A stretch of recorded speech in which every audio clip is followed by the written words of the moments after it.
CBS News has learned the Department of Justice has closed its investigation into former Vice President Mike Pence's handling of classified documents. Multiple sources say he will not face any charges in connection to the probe.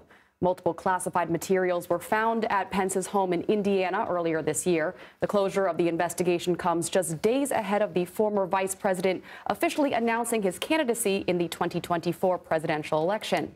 CBS News political director Fin Gómez joins us now. So, Fin, what more do we know about the outcome of the Justice Department investigation?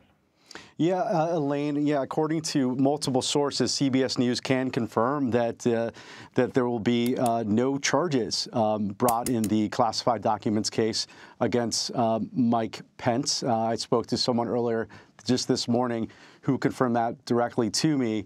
And yes, as you mentioned, the former vice president is looking to jump into the presidential ring this upcoming week in Iowa on Wednesday, in a state that is crucially important to his 2024 presidential ambitions. There's a large evangelical vote there, one that Pence and his political operation has made strong overtures to. They feel that they can do very well there, and they feel that, as one top Iowa Republican source told me, that that Iowa is wide open currently.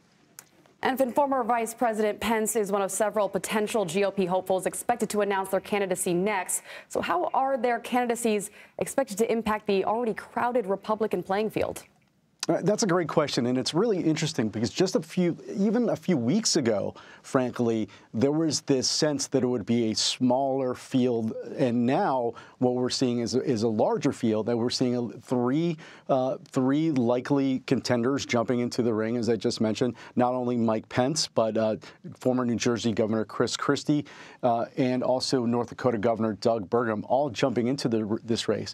There's a couple reasons why, and I'm speaking to not only Republicans from the current presidential contenders, but also non-affiliated Republican operatives who say that, frankly, the DeSantis rollout, as you might remember, was a bit glitchy and it struggled at times.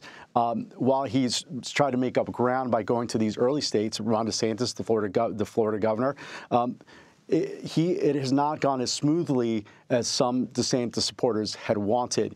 And with recent polling showing that former President Donald Trump continues to be, well ahead of the rest of the field by double digits, not only on a national level, but in these key states like Iowa, that there's more of a space, there's more of an opening for other candidates to potentially rise as we head further into this presidential cycle. And so essentially, there's a sense of why not? Not only these three are getting into the race next week, but we could see a much larger field in the coming weeks of some other potential side contenders also jumping into the arena. I mean, an ever-growing field of candidates here, right, Fin? Right. So tell me about this big public event on Saturday. It's called the Roast and Ride, and it's at the Iowa State Fairgrounds. I'm really interested to hear about who's going to be there, why this event is so important, and also, do we know who perchance may be actually riding a motorcycle in this event? This is one of my favorite events, frankly, of the presidential cycle, because it includes not only motorcycles, some barbecue, but also a lot of presidential politics. This is a major cattle call in Des Moines, as you mentioned, in the Iowa Fairgrounds, very, very iconic location. But there will be part of the very beginning part of Saturday consists of a motorcycle ride. The only contender that we know of who has been confirmed to us who will be riding will be former Vice President Mike Pence. Now, all of the field and the candidates have been invited, and also potential contenders.